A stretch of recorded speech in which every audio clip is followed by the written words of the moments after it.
Kicking off the list at number 10, Together at Last. Remember when you were a kid and your mom would bump into their friend at the grocery store? That was the worst. While they caught up for what seemed like hours, you were bored out of your mind just staring at like bags of rice and cleaning detergent. That's when the Shrews Fiddle comes in.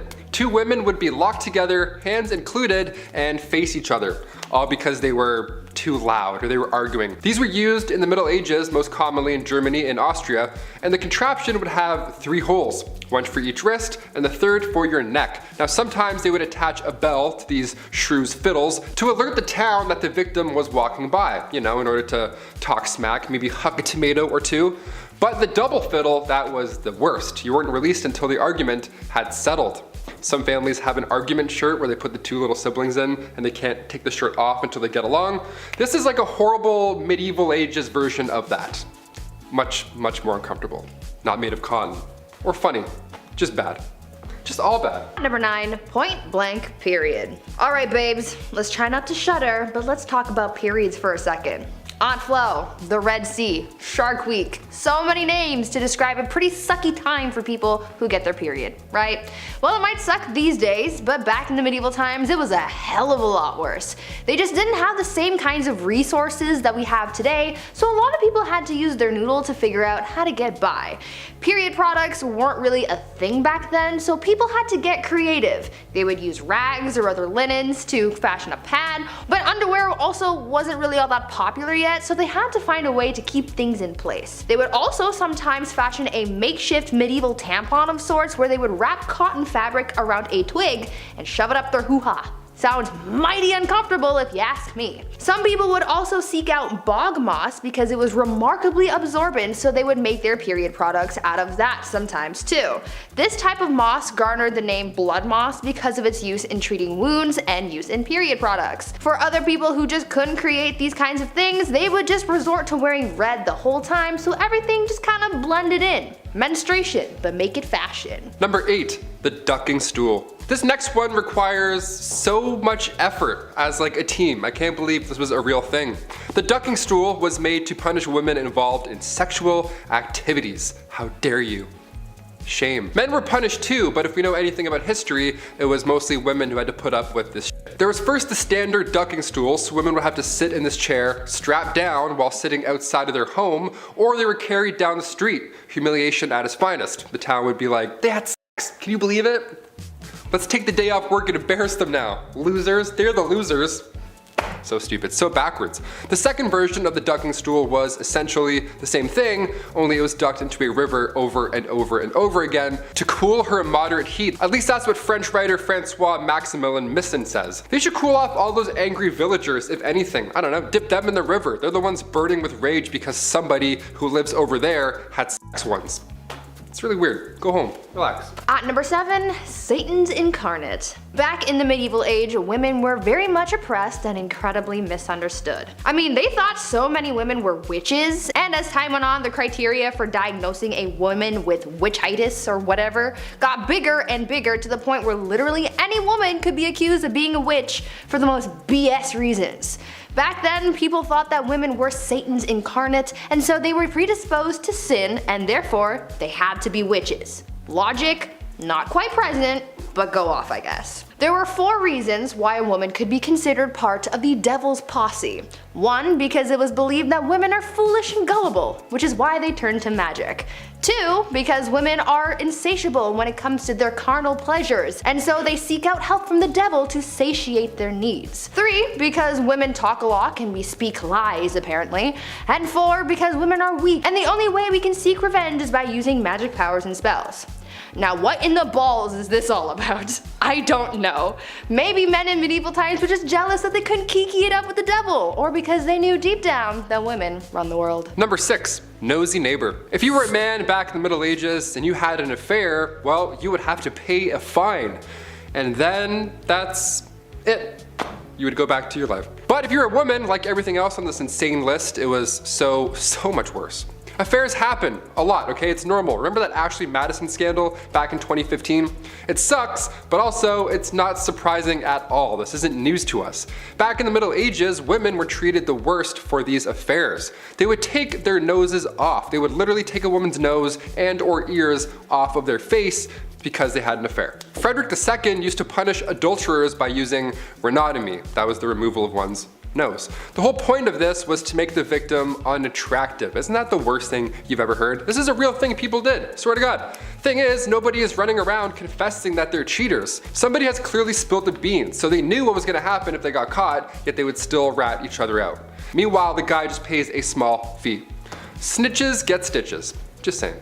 At number 5, married young. Lots of people get married at different ages. I mean, I know people I went to high school with who are already married, and I know people who didn't get married until later in life. But in medieval times, women, or rather girls, were getting married off at very young ages. At just 12 years old, a girl would reach the age of maturity and was then entitled to marry, usually to someone her parents had already chosen for her. To me, that just sounds so unfair, right? I mean, this kid hasn't really been able to live their life, make mistakes and learn from them, and now they're expected to be a wife and soon a mother? I could never. I mean, I'm only 22, so I'm not even thinking about those prospects, but I couldn't even imagine the amount of pressure that would be on a 12-year-old at the time. What's worse than just the age at which these girls got married was the treatment that they received from their husbands. Under civil law, a husband was literally allowed to physically harm his wife. In moderation, of course.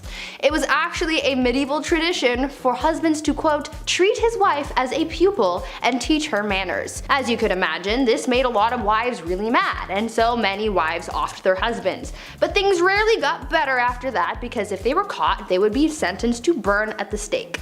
Note to self: don't get married in medieval times. Number 4, the walk of shame. We've all heard the term walk of shame at some point, but what does it really mean? And also, where did it originally come from? Well, it was originally referred to as a skimmington or rough music. And no, it doesn't mean they would blast Slipknot this whole time. This was done to wives who were bossy or overbearing. They would be forced to walk through the entire town barefoot. All those crooked, horrible stone roads, ankles just toast. It was horrible.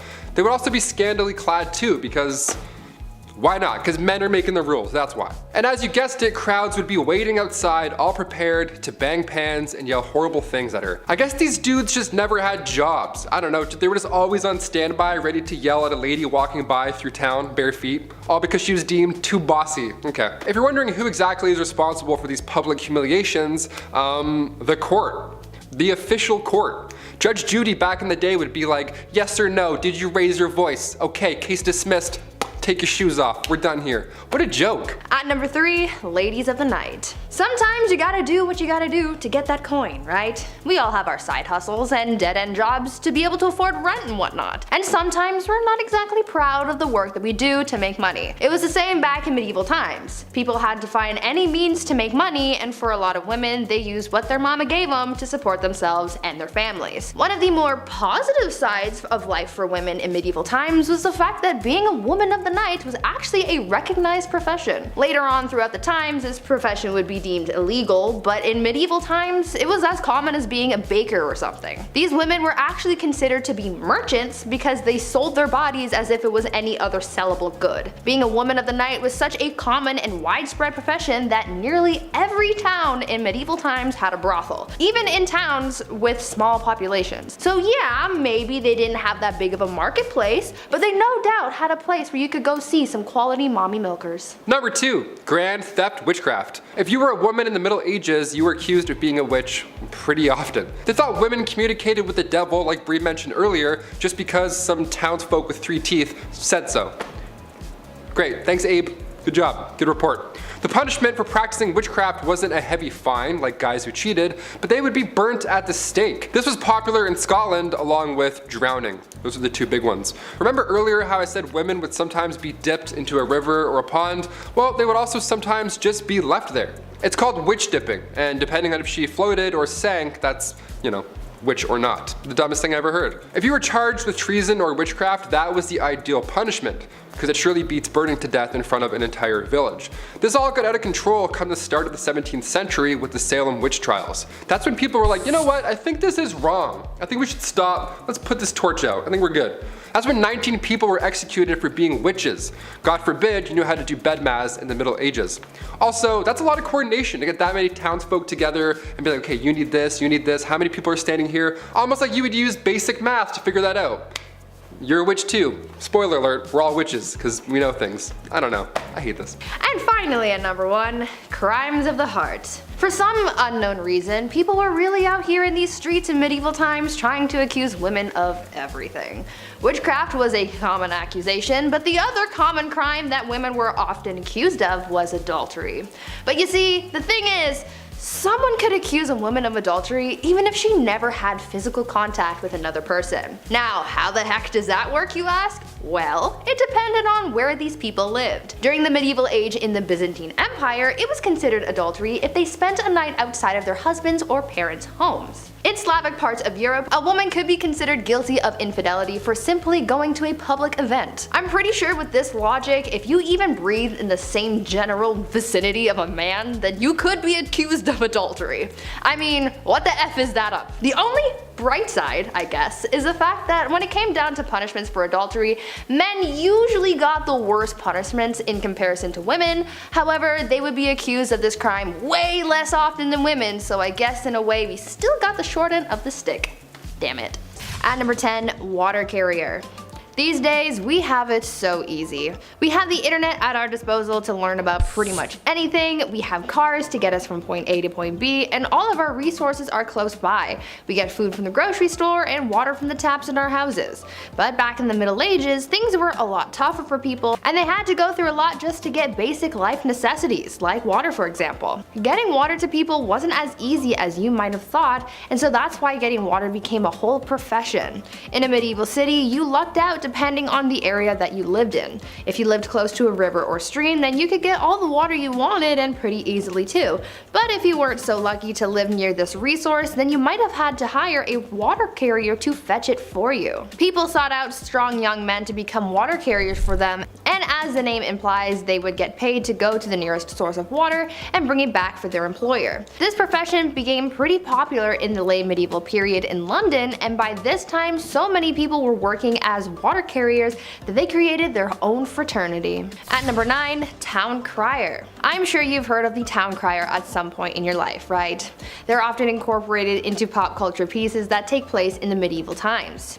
When you think of the town crier, you might also think of the famous hear ye that is associated with the speeches of the town criers. Back in the Middle Ages, the role of the town crier was a very important one, as it was a crucial way for the local authorities to communicate with the residents of their community. The town crier would often make announcements of new laws, royal proclamations, the start of events, and even the punishments of criminals. They were basically the news anchors of the past. Also, as I mentioned, we normally associate the town crier with the phrase hear ye, but the phrase first started off as oye, oye, oye, which later evolved into the phrase that we are more familiar with. Before we carry on talking about these strange jobs from back in the days of old, why not take a moment to leave a like on this video if you're enjoying it so far, and while you're at it, consider subscribing to the channel to see more videos like this one. At number 8, scribe. These days, most people know how to read and write. It's part of our basic education and is one of the first things that we are taught as kids in school. As we progress in society, basic literacy is taught more and more throughout the world, as some people in parts of the world might not have access to this privilege, but back in medieval times, most of the population was illiterate, which made the roles of scribes so crucial. Not everyone had access to the right education, but for those who did and could read and write, they often became scribes. The role of the scribe was as straightforward as the name predicts. Essentially, their job was to write. Scribes were hired to write all kinds of documents ranging from letters to business contracts. One of their hardest jobs though was to copy manuscripts, which was a job that may have taken a scribe several months to complete. Many men and women in monasteries held jobs as scribes, but for common folk in villages, being able to become a scribe was seen as highly valuable as well. At number 7, reeve. These days we have elected officials in our communities who serve as a sort of voice of the people. Back in the Middle Ages, they sort of had someone similar to that, and they were called reeves. The reeve was something of a local administrator, and their job was to oversee the day-to-day running of a manor, as well as to solve disputes between the peasants. The reeve was a peasant too, but they were normally elected by their neighbors or chosen specifically by a lord, and served as a reeve for a 1-year period. This job eventually faded away as the feudal system began to decline, but fun fact, you can still find some reeves in parts of Canada. At number 6, peddler. This next job from the Middle Ages is one that we kind of still have these days, just a little more modern.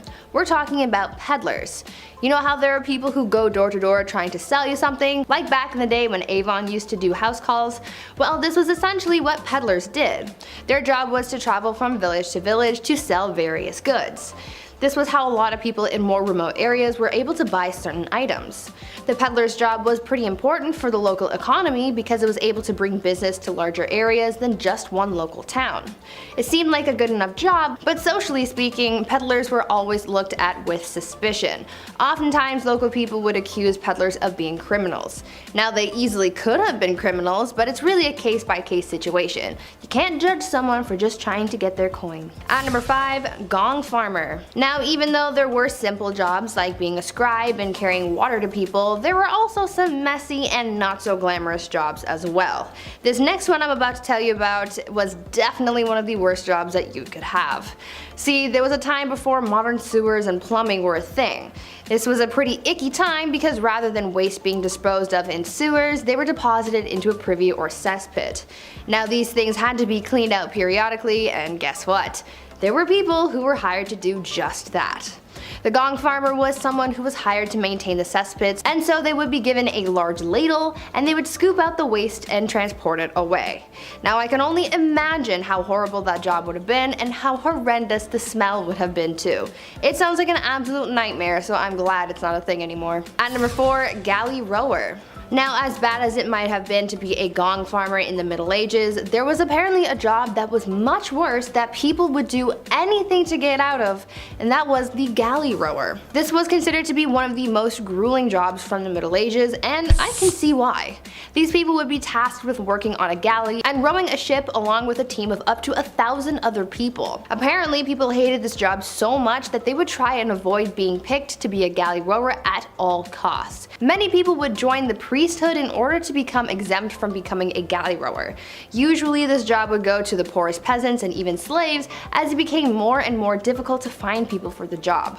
That was one occupation that everyone agreed was the worst. At number 3, cupbearer. Now, this is a job that I wish was still around. Not because it's a great job or anything, but I feel like it could have been cool to have my own personal cupbearer so I could feel like a queen, you know? The job of the cupbearer was pretty self-explanatory. Their whole occupation was to serve the monarch their drinks. Now, I know I said I would have wanted a cupbearer so I could feel like a bougie queen, but the cupbearer's job was a little more important than just serving drinks. See, there was always the fear that the reigning monarch could get poisoned because it was a very common act of treason back in the Middle Ages. The cupbearer was the only person tasked with serving drinks to the king or queen because they had to make sure that it wasn't poisoned, even if it meant tasting the drink themselves before serving it, just to make sure that all was well in the cup. A lot of trust had to be put into this cupbearer so they could be quite influential in the courts if all went well. They were risking their lives and safety doing a pretty basic task, but it was for the good of the realm. At number 2, alewife. Speaking of drinks though, let's talk about how the drinks got into the cups and who made them. In medieval England, women were mostly tasked with the practice of brewing ale, and they were aptly named alewives as a result. Alewives were very important not only for business, but also for the good of their families. Brewing was a quote, small scale, low investment, low profit, low skilled industry, but it brought success to a lot of married women as well as a substantial amount of independence, since this would have essentially been their business and their own source of income. These women would always be hard at work brewing because they sold their ale quite quickly. Ale didn't have a very long shelf life, and so they would make and sell their beverages quickly to keep up with demand and to compete effectively with others in the trade. Eventually though, the alewife was extinguished by the 15th century as brewing became more commercialized and people sought to take the independence of women away. And finally, at number 1, alchemist. As you can probably imagine, science wasn't all that advanced back in the Middle Ages. There wasn't really much understanding of how the world worked. Back in these days, there were people who tried to practice science in a way that they knew how before many advancements in the field came out, and these people were called alchemists. These alchemists believed that it was possible to change metals and chemicals. They tried to purify metals to change them into other things, and one of the most common experiments was trying to convert tin into gold or silver. For other alchemists though, their mission was to come up with new medicines to heal people and cure them of their ailments. Alchemists were quite popular until the 17th century, as the ideas behind alchemy were replaced by the science of chemistry. I guess you could say that alchemy walked so that chemistry could run. At number 10, groom of the stool. There were a lot of really horrible jobs back in the Middle Ages. I mean, these people literally took any task you could think of and turned it into an actual profession. From fetching water from the nearest stream to handing drinks to people, everyone had some kind of job. But with that said, some jobs were worse than others, and here's one of them. The groom of the stool was a job created during the reign of Henry VIII, where their role was to monitor and assist the king in his bowel movements. They would carry a commode around at all times, waiting for the king to do his business, and they were also tasked with monitoring the king's diet and meal times, and would organize the king's days around his break times. They were also tasked with undressing the king for him to do his business, and it's also been suggested that they would have to, quote, cleanse the royal posterior as well. You know you're well off when you hire someone just to take care of your bodily business. Talk about a crappy job. At number 9, kissing sheets. For thousands of years, one of the biggest threats that people of royal or high status had to worry about was being taken out by their enemies. Monarchs worried about the threat of being poisoned by their enemies, as it was one of the most common methods of offing someone. So they thought of an array of precautions to take in order to prevent being taken out by some kind of spicy death sauce or something. Many monarchs hired tasters to try their food before it was given to the king to make sure it wasn't poisoned, but some monarchs were also afraid of being poisoned through something that they touched. This is why Henry VIII hired someone with a very important job to make sure that his bed wasn't poisoned. The person who was tasked with making the king's bed was also required to kiss every part of his bed every morning. They would kiss the pillows, the sheets, and blankets to prove that someone hadn't smeared poison on it. The king was also concerned with people poisoning his clothes too, as well as his sons, and so they would be tested for poison before they got dressed. Henry VIII was really out here providing employment for just about every weird task you could think of. Before we carry on talking about some of the strangest professions from back in the Middle Ages, why not take a moment to leave a like on this video if you're enjoying it so far, and while you're at it, consider subscribing to the channel to see more videos like this one. At number 8, leech collector. Back in the Middle Ages, things were still quite underdeveloped, like medicine for example. In our last video, I told you guys about alchemists who, at the time, were pretty much the ones who sought out cures for different ailments. Because science wasn't really known to them back then, they tried using whatever they could find to create cures, and one of the most common things that were used in medicine were leeches. Now, as we've learned by now, anything could become a job in the Middle Ages, and so gathering leeches became a profession. What's even weirder than the fact that finding leeches was someone's job is the method of how they collected those bad boys. Leech collectors would wade into the water with bare legs and wait for the leeches to come to them. They would swish around and try to gather as many leeches on their body as possible. They would then get out of the water and pry the leeches off, putting them into a bucket and selling them to people in town like barber surgeons and other medical professionals. Now, I can't say I've ever had a leech on me, so I don't really know what it feels like, but I can imagine that it's an uncomfortable feeling, so to have a bunch of them all over you must have been a nightmare. At number 7, fuller. Wool was a very important part of life for people back in the Middle Ages. They were able to make all sorts of things out of it, and because it was waterproof because of the natural oils in the wool, it made processing the wool quite easy. But soon people found out that whatever they made out of the wool ended up being quite coarse and frayed easily. They figured that if they removed the oil from the wool, then it would make the overall product a little nicer, which it did, but the oil removing process definitely wasn't pleasant. Back then, in order to get the oils off wool, people called fullers would process the wool by pouring stale urine over it and then stomping on it. They needed some kind of alkaline solution to dissolve the oils, and urine was the best and most abundant solution. What makes this extra gross though is the fact that when it came to big batches of wool, they would have needed the urine of a bunch of people to get the job done. So that means that the fuller would have been sloshing around in the urine of like half the town.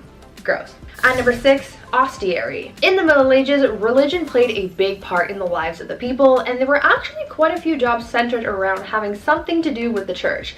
This is true with ostiaries, who worked almost like a secretary for the church. This position was normally held by a man who wanted to move up in the church's hierarchy. He was basically doing a menial task to butt kiss his way to the top. Ostiaries were tasked with being kind of like a church bouncer. They would make sure that unbaptized people didn't come into the church during certain times, and they would also man the doors during baptisms. This profession was based on the Roman habit of having a slave guard the doors of their master's house. At number 5, bear leader. Now here's a really strange job from the Middle Ages, which sounds both terrifying but also kind of cool. Back in the Middle Ages, blood sports were all the rage. Many of the monarchs who ruled during this time were obsessed with watching blood sports, which honestly kind of explains a lot, but that's besides the point. One of the most popular blood sports was bear baiting, which involved making a pack of dogs fight a bear. Sounds gruesome, but it also begs the question, well, where did you get the bear? Well, that's where bear leaders came into play. For bear leaders, their whole job was to lead bears from village to village so that they could participate in blood sports. Now it sounds super dangerous because, well, we're talking about a big bear, but imagine how much of a flex that would be to say, yeah, I wrangle bears for a living. Like, how cool would that be? Now that's something to put in your Tinder bio. At number 4, the piss prophet.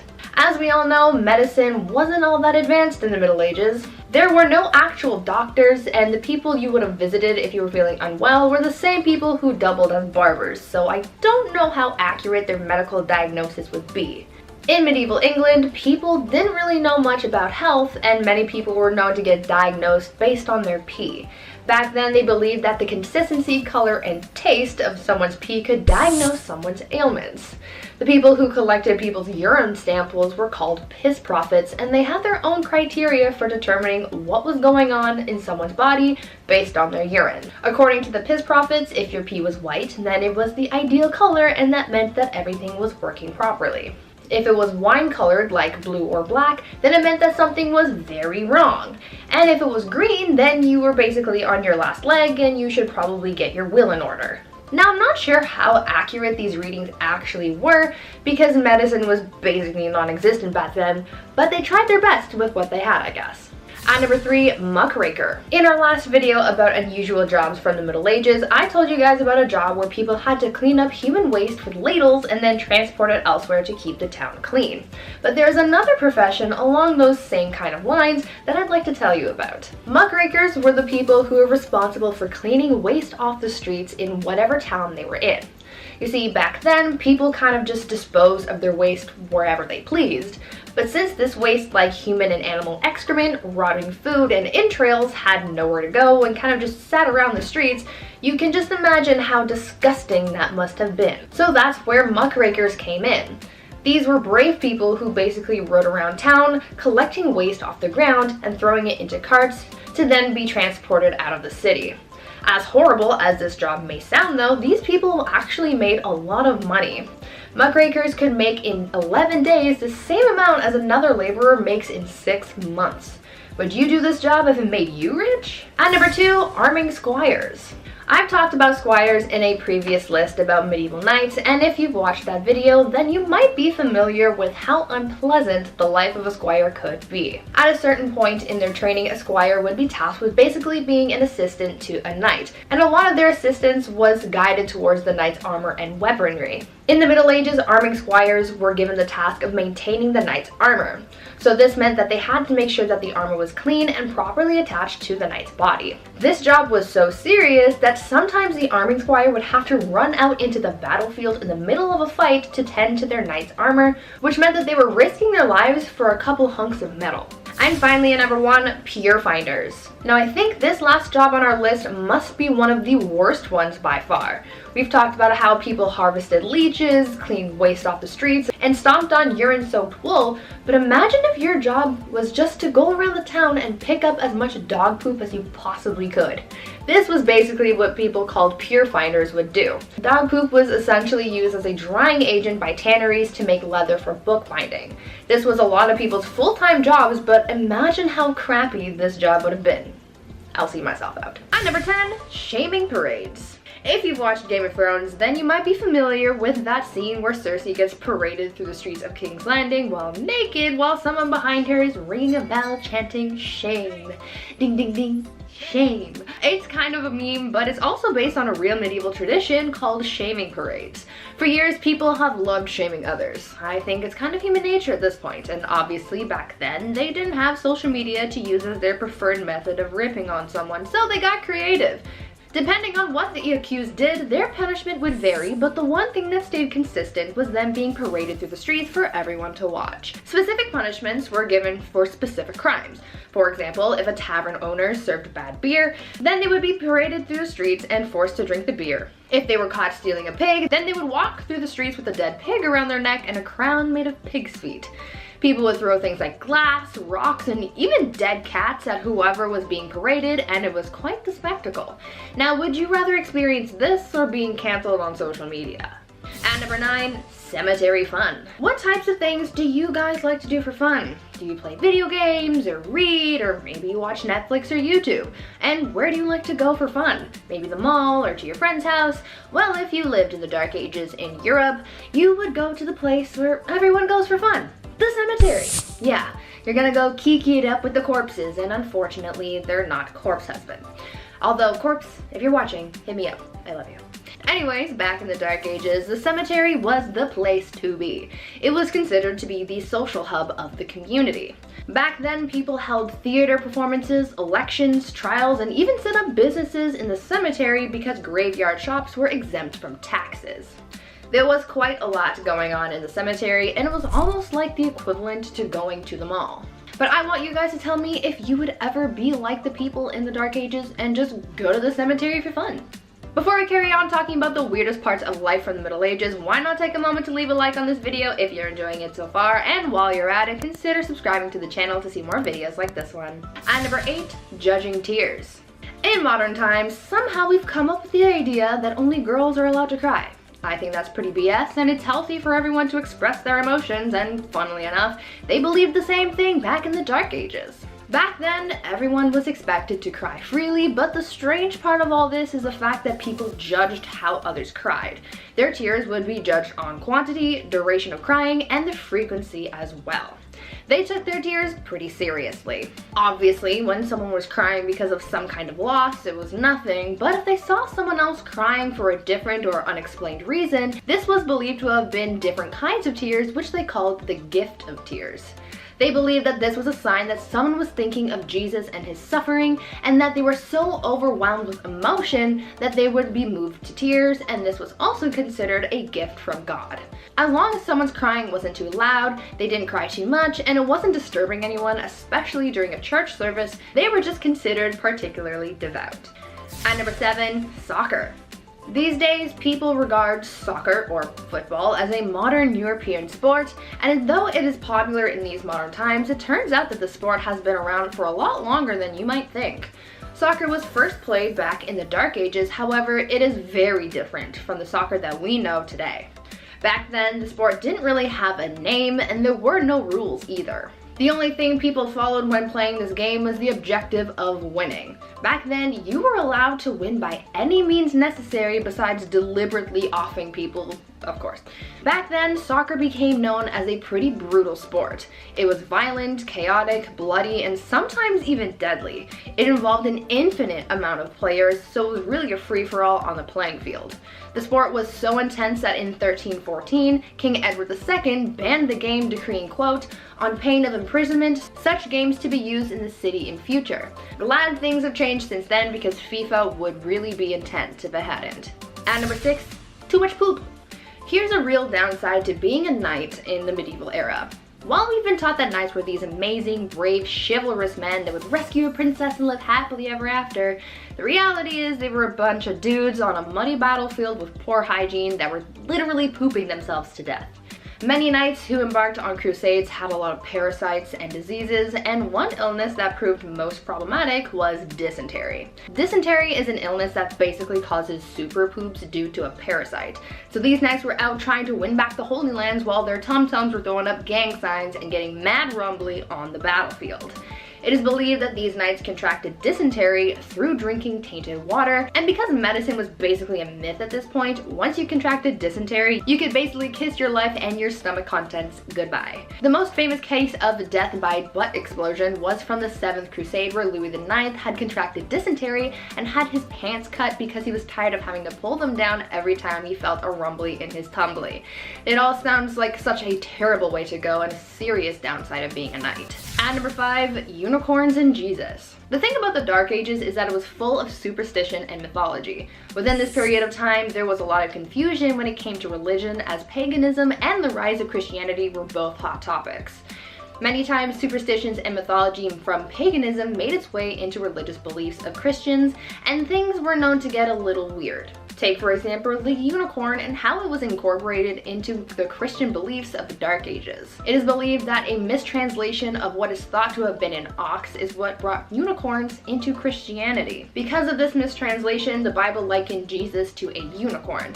Since it was in the religious text, people in the Dark Ages sort of just ran with it, and so they started incorporating the unicorn into many religious artworks. To further this whole thing, they made up a superstition that only innocent maidens were allowed to touch unicorns, and they even used unicorns to come up with a rather uncomfortable allegory of Christ entering Mary's womb. This unicorn thing was also fueled by the Vikings at one point, as during the Middle Ages, Vikings were known to con people into buying narwhal tusks marketed as real unicorn horns. And number 4, divorce by combat. Back in the Dark Ages, if you wanted a divorce, you had to be willing to fight for it. Literally. In medieval Germany, couples would take to the ring and settle their disputes, and it was quite the showdown. Trial by combat was the common way of settling arguments back then, but when a husband and wife were fighting, things were a little more interesting than having just an all-out brawl. During these divorce by combat proceedings, the husband had to stand in a hole with his hands tied behind his back, while the wife ran around in circles with a bag full of rocks. I don't really see how this settled anything, but who am I to question the methods of the Dark Ages? And number 3, animal court. I think that one of the weirdest things about life in the Middle Ages was their legal cases. As I told you, their divorce proceedings were literally a trial by combat. They also found some bizarre ways of trying to see if someone was accused of witchcraft, and that was pretty dark, but the strangest court battles involved animals. Animals were sometimes put on trial back in the Dark Ages. All animals, from livestock to pets and even insects, were not safe from the law, and they would be put on trial if they were suspected of breaking the law. According to records from the Dark Ages, at least 85 animals were put on trial for a number of reasons. Pigs were the ones who were put on trial the most, for chewing off people's body parts and even eating children. In 1474, a rooster was put on trial and found guilty of an unnatural crime of laying an egg. And even unwanted rats were put on trial and received strongly worded letters demanding that they leave the premises. The most bizarre case, though, involved a donkey who went through a legal trial and actually won. This donkey became the victim of unwanted advances, but was deemed innocent because someone declared her to be a, quote, virtuous and well-behaved animal, end quote. These people had just way too much time on their hands. And number 2, yummy people. As you could probably imagine, for medieval knights, desperate times called for desperate measures. Oftentimes during battles, supplies would run out, and knights would be left dealing with starvation on top of everything else they were going through.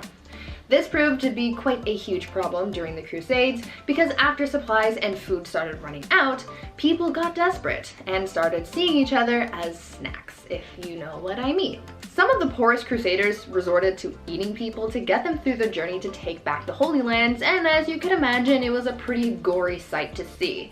Knights back then recalled seeing enemy forces on spits and dismembered people lying around in plain view. It was rough being a knight back then, and the amount of shortcuts and strategies people came up with just to survive got real dark real fast. And finally, at number 1, watching consummation.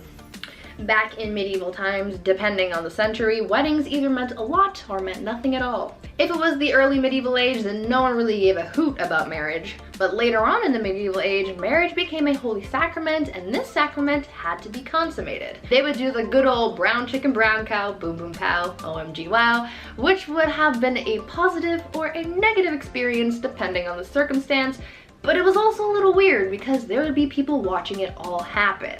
That's right, guys. After the ceremony and reception, people would follow the bride and groom up to the bedroom and be like, hey Joe, Grab the popcorn, we're watching a live showing of 50 Shades of Grey. And Joe would be like, you'll bet.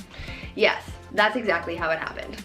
Anyways, this was all done so that there were witnesses to the consummation so that their marriage's validity could be backed up. So if anyone tried to deny that their marriage was legit, Joe with the popcorn would be able to back up the bride and groom and confirm that everything actually happened.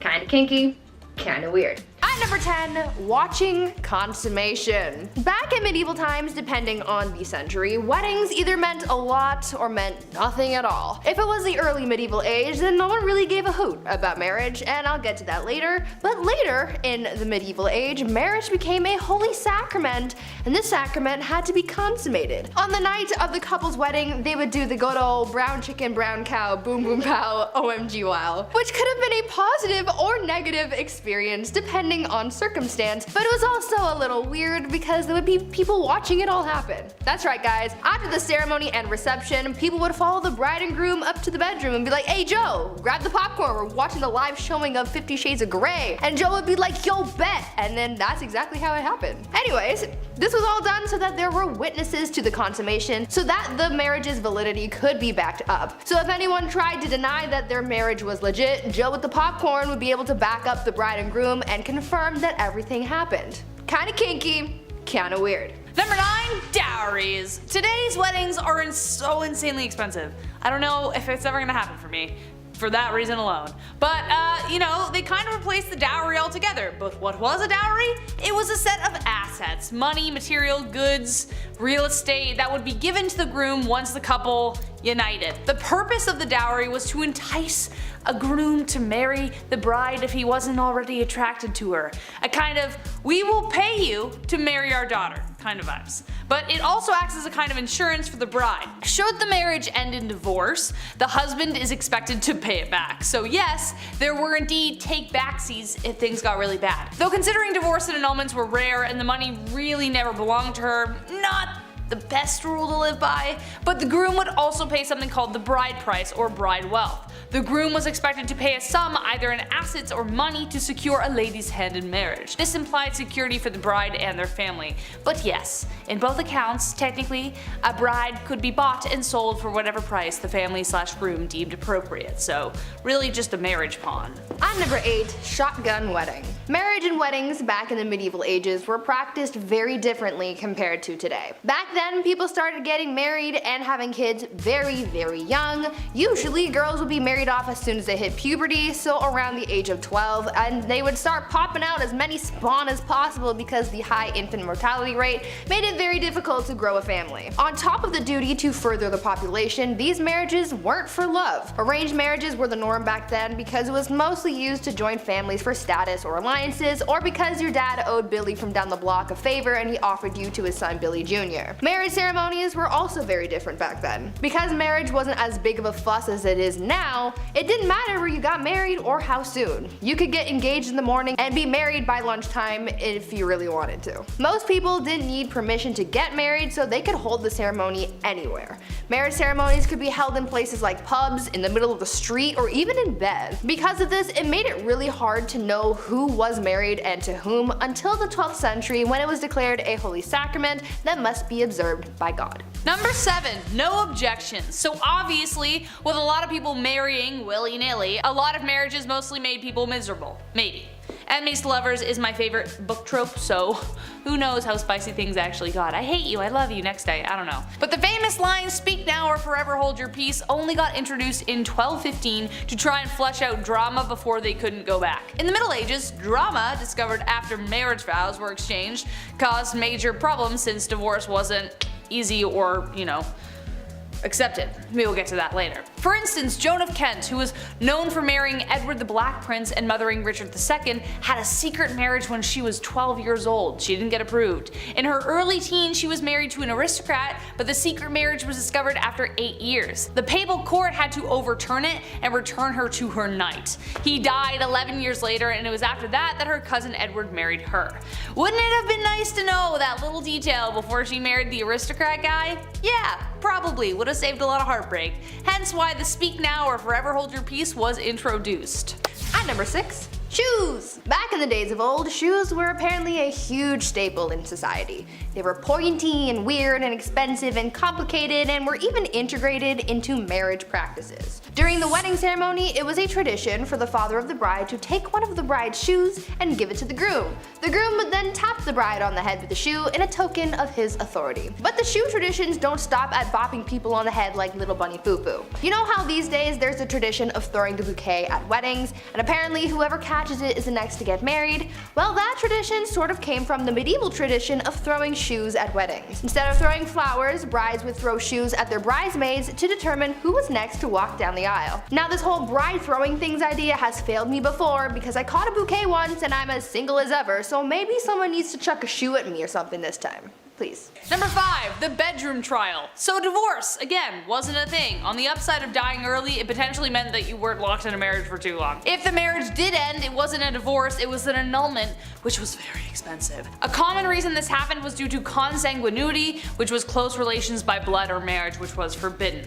Other grounds would be adultery, leprosy, and impotency. Also failure to concede to the marriage debt, which was the obligation for both spouses to engage sexually. It actually didn't matter where this happened, you had to do it even if it was in a church. It was a big deal. Enter the bedroom trial. Court cases from the 14th century show records that bedroom trials took place that would determine whether a marriage should continue.